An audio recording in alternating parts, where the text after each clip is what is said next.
Hi there, we're looking at a position that is very common in backgammon. Red got lucky. He was on the bar and blue was bearing off and gammoning him, and he had doubled them and was about to win, and blue rolled some nasty doubles and left a shot, and red hit him. And now he's in great shape, except for two things. He's got to know how to play the checkers from here, and he also has to know cube action. So before this roll, does he have a double? You need to know, when do you redouble this thing? That's going to help you decide how to play your checkers. Well, I have a good reference position for you. If red closes the board with a perfect bear off, and blue has 5 checkers off and 1 on the bar, so that means that red gets all of his checkers into a perfect bear off, and by the way, he can't get to a perfect bear off now that there's 1 of the 3. A perfect bear off is a checker, spare on the 4, 5, and 6, and all of them close. So it's pretty darn close to a perfect bear off, assuming he can make the 5 point and get all of his checkers in. At that point, it's right on the edge of a take drop for blue. So it's a double and just right on the edge of whether or not he has a take. It depends on very minute changes in distribution. Again, without a perfect bear off, it would be a take with 5 checkers off. So you know that there's no point in doubling him before you have closed the board. And after you close the board, he might still barely have a take, and of course you would have a double. And after you take 1 or 2 checkers off, then you waited too long, because when you redouble, he's dropping. You've lost your market. So now that we know you don't ever double this thing until you close the board, that might help you with your checker play. Let me show you how bad a double this would be, by the way. About a 35% error to recube here. You're a 58-41% favorite to win. Okay, so let's go look at the checker play. We had a 4-1 to play. How would you play the 4-1 here?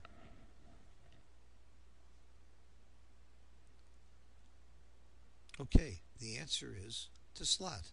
Now, whether you bring the 4 down to give yourself a triple builder, or whether you just slot from the 10 point is a kind of a close question.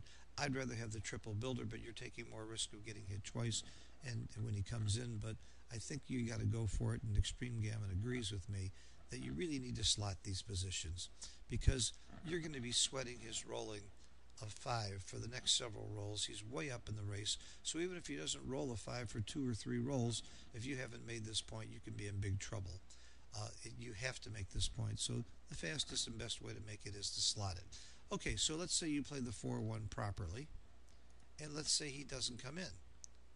Do you double here? Of course not. Again, close the board, and he probably has a take. So why double now when for sure he has a take, and you're not going to lose your market even after you close the board, or if you do, it's going to be right on the edge. And if you do double here and you don't cover, and not all numbers cover, you got a few numbers here that don't cover, then you're going to be very, very sorry when he rolls a 5 that you gave him a 4 cube. So let's take a look at it. It's a blunder to double. Now, let's say you do roll a good roll now and you close the board. Again, at this point, you clearly do have a double. With a perfect bear off, he has almost a coin flip. In fact, one of, I think, Troyce's reference positions are that for money this is a minor pass, but because this checker is here, it's probably a very small take. Let's see. Yeah, a fairly small take. Put this checker here, and let's see if Walter Trice is right.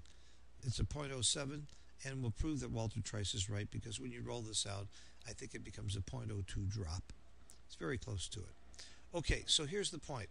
With 5 checkers off, he's got a take, or a real close borderline take, for money, or at match scores that I call normal match scores, which is basically 7 away, 7 away, and higher.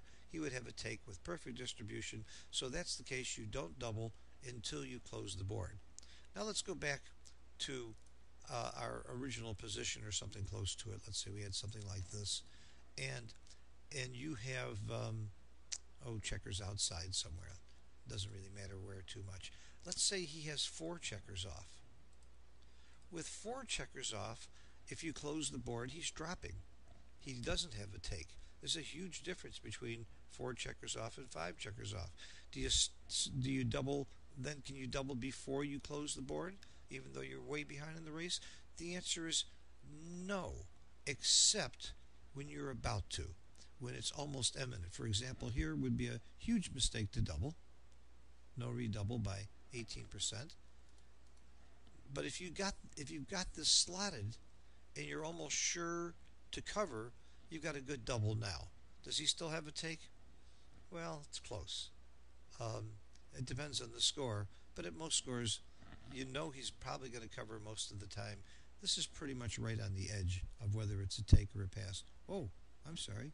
Pretty big take. I would have thought this might be a drop, but you're going to cover with 1s, 3s, 5s, and some combination rolls.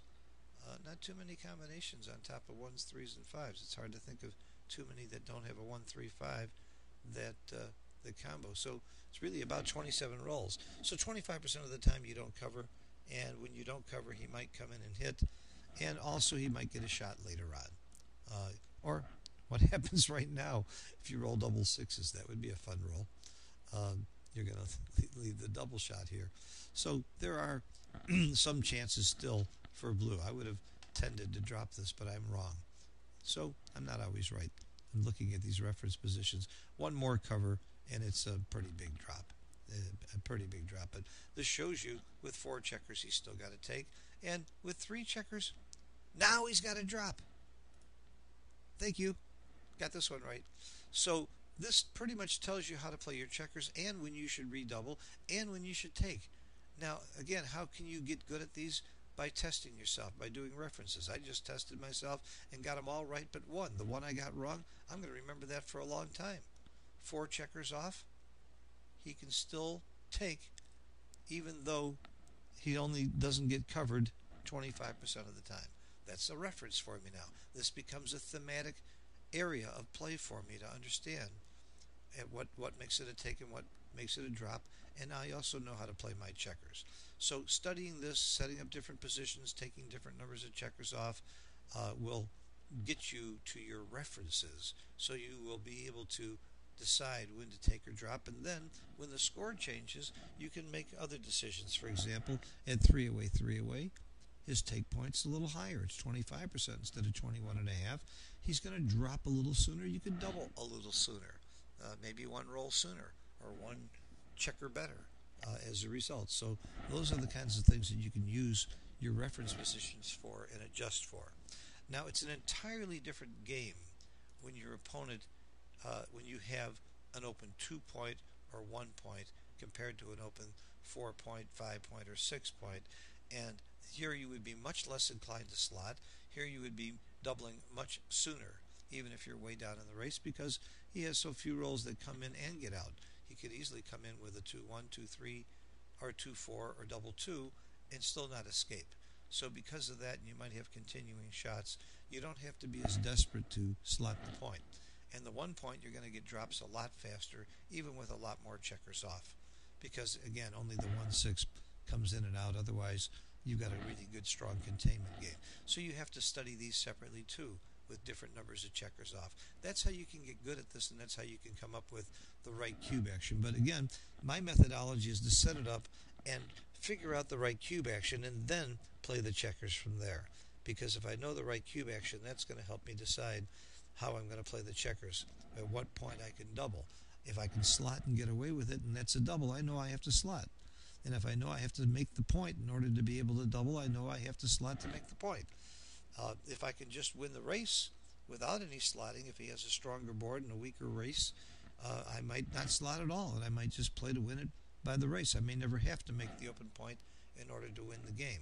So you have to play with these and see how they work and turn them into reference positions and series of reference positions by making slight adjustments with the score, number of checkers off, and distribution each time so that you know what to do. It's practice. It's deliberate practice, but you'll get there. And if you don't do this, I don't know how you'll ever know when to double and when to take in these kind of positions. And they come up often, so it's worthy of study. If you're going to play any backgammon, you're going to need to learn how to handle this type of cube action. Thanks for watching. Bye-bye.